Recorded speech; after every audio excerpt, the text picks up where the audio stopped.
Hi, welcome to another video. In this video, I'm super excited. I'm fascinated to show you guys this very specific sequence. I think this would be super helpful if you're in Tier 2 trying to compete. It's handling multiple threats. It's handling a contested cross. It is handling a bad walk-in. This is a very real situation that can happen in real time, in real day, in a real lobby. Now, the reason why I'm fascinated or excited to review this team is because of this person text message, right? The person reached out to me and they gave me an entire scrim block to watch review, and I watched all of their games, all of their team fights, and they were pretty confident in rotating, like min-maxing resources, stringing the beacons and Evo harvesters and free spots. Like all of that was like cakewalk to this team, right? They finished, I think, third overall. This is a full console team, by the way. And it was super impressive the way they navigated early games, and they're getting consistent top five, like average placement, right? They were getting consistent top five. But we have some games where, like, this is the only game where they got 13th place, right? I mean, we gotta talk about this. So the context is we are holding out a team, right? We're holding out a team, and the IGL makes it very clear that, hey, only focus on this team, we're gonna wipe this, right? And we are what reviewing the IGL. So Crypto done. I'm gonna pull it over here. 1 HP, one, literally one. Go towards the, northwest side. So we get the wipe and we walk into a spot, and now the immediate next worry is we need to find a spot where we can be safe, right? Side. And they do get a spot. Probably, yeah. I'm gonna queue through and we're gonna have to go towards the, crafter. Can you guys get to me or no? My beautiful void nexus is Can we get here? This is good. You have wall? We're safe here. Yes. They're looking at us. They're beaming us. All of this was amazing. Until all of this point, I think up until this point, the way we played the game, I think it was perfect. But beyond this, not before, beyond this, this is where we want to talk about how do you spend your time? How do you make your calculations? What are you thinking about? Like, these are the questions I would love to ask them in person, right? I would wall before, yeah, set up walls. And the very first thing I noticed was this is like going to be like a super high crazy standard, right? If we are trying to IGL a Pro League lobby in a LAN lobby, every time the ring closes, there's going to be a report, right? You do not have to give the absolute accurate report. Just give a very tentative report. Oh, we're good. We're in a good space, or we have a terrible walk-in, right? Talk about the walk-in or talk about your space. Now, your walk-in can be either good or absolutely worse, right? And it took them like 30 seconds or 40 seconds to talk about any of that, right? So making that into a habit, like an ideal habit to have, like if I pull out Hal's VOD, right? Even very first ring, he's just going to give a random ass report. Oh, this is where I think the zone is going. Just make it into a habit. If it's first zone, second zone, third zone, fourth zone, fifth zone, end zone, just make it a habit into calling out, what do you think? Is it good for us? Is it bad for us? Just give a report on the ring, right? That's fine. I was talking to Nick. And they didn't do it. They were handling the inventory management and handling like the uter, like the full safe spot. Good job. No, I could go into the zone and try to scout for it. I don't need bats. I got 7. Anyone need bats? Like all of this time, right? What is wrong with We're getting shot by left team. We're looking. Now this is another thing. Now how do we ration how are you splitting your focus, your attention? This was something I was also paying attention to, like for the last 20-30 seconds, right? And even like for the entire 90 seconds, let's say we're giving like an 80% focus or a 90% focus on only this team, and very, very minimal focus on inside the ring, right? There are other teams who can shoot back at us, right?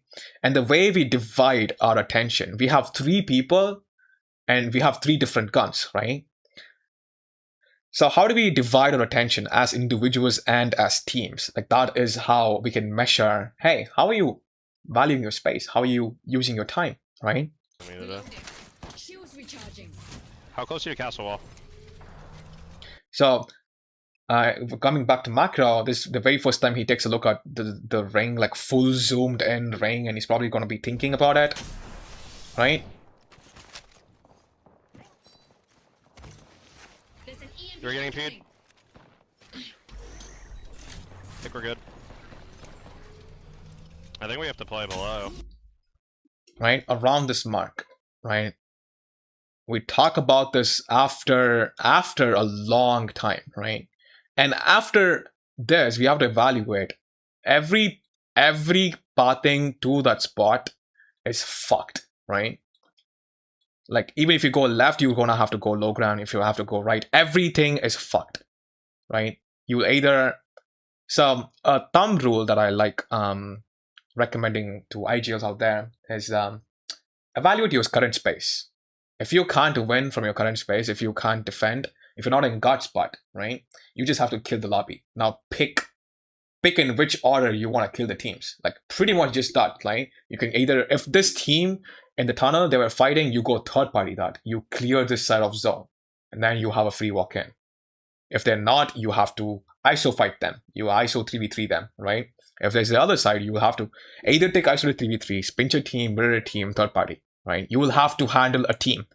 Round 4, beyond round 4, there are not going to be any more free rotates. Unless and otherwise, we have the terrain and the characters who can help us LOS, right? Where we can coexist, like those spots, but treat them as a luxury. Treat them as a luxury, treat them as optional. Don't treat them as the default standard. The default standard, if we can make the adjustment, your walk in, if you have to walk into zone, you will have to start solving how to wipe teams, right? So that'll be like a very small adjustment that can boost up their macro massively, right? Like underneath the Rocket over there. This person has no right to be playing here. And when he shoots him, this guy is, we did 54 shield damage, right? This one guy like cracks and deals flush damage to both our teammates, right? So how are we as a team using this space?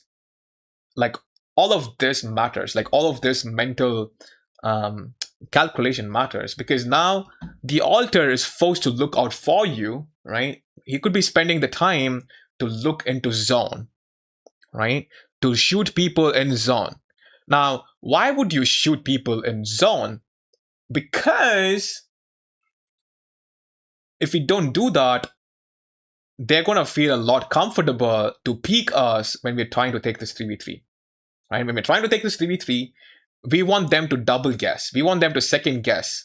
Like this is what, like everybody tells that, oh, HAL always has the scripts, but HAL is going to spend all this time. He's going to spend a 30 to 40 second time to punish people on head glitches, punish people on window angles, balconies, doorways. Like he will use the entire spot to pre-aim, pre-fire other teams so that you get a lot more breathing space, a lot more room to deal with this team. Like to him, an ideal way to handle this fight is have someone cover fire for you in zone and like try and fuck with this team, right?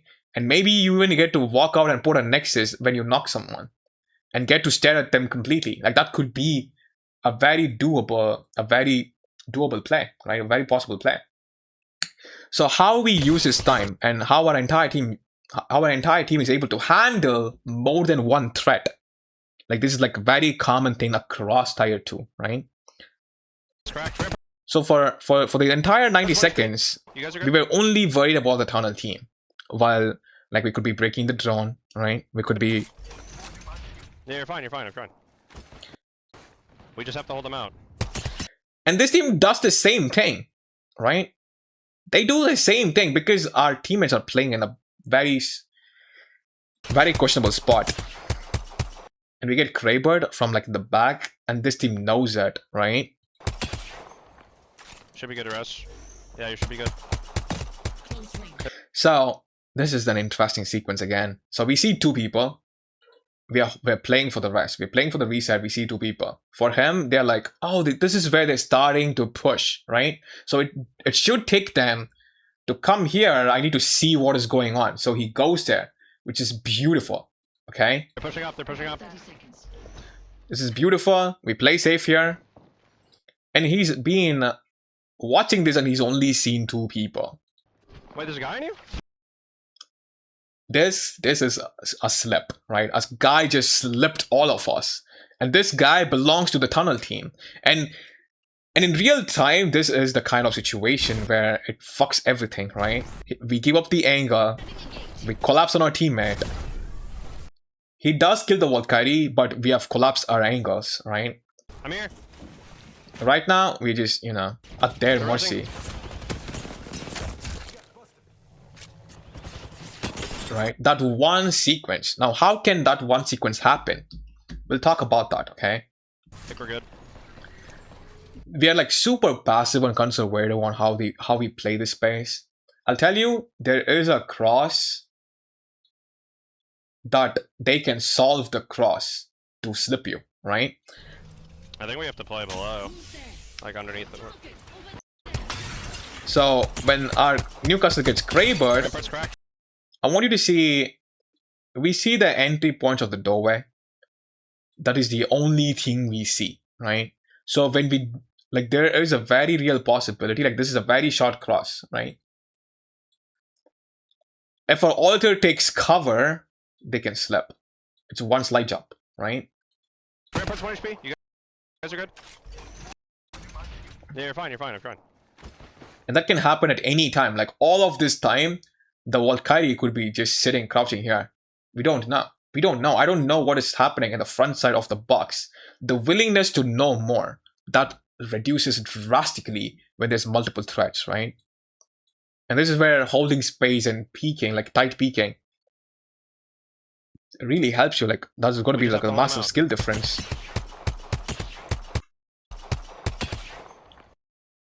Even if the Valkyrie started here, like on this timing, Should be good to rest. Yeah, you should be. she could have still slipped. She could have still slipped us, right? So that is the reason why we die.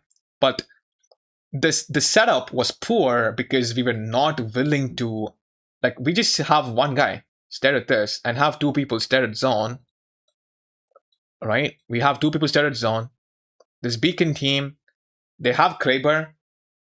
Now you can either be the guy who's gonna be like, oh, I'm gonna play AFK from the Kraber, or you can be the guy who's like, I'm gonna bait his Kraber bullets, right? You can be either of them. But we gotta show that we can deal with you and this team. That is the skill that we need to have. And we're gonna have to talk about, is it just a mental adjustment, or do we have to build the necessary skills, right? Like playing the space better, peeking the angles better. Be good. So that is what I would love to talk to this team about. Pushing up. They're pushing up. But 30 seconds. that is the reason why Wait, this fight happened the way it did, there's a guy on you? you know? And on this other team's screen, the way we play this, it also... Oh my god, I'm in a bad spot. This guy is just in Vietnam War, right? We are in just Vietnam War. Like, how have we been playing this space the whole time? We've been staring at the piece of cover longer. So we pop a shield. Popping a bat first. Yes.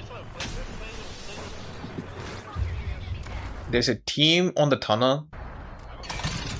The space is kind of bad, okay? We need to have like autonomy as individual players, right? Can I take better space? I want to know more. I want to peek more. I did. I put up 2. I have none left. Put 2 up. We are playing safe, right? We could be on the platform, put the wall, jump to the platform, evaluate the space, put proactive rampart walls to deny this team's walk out, right? We could be doing all of that as a rampart. Oh, okay.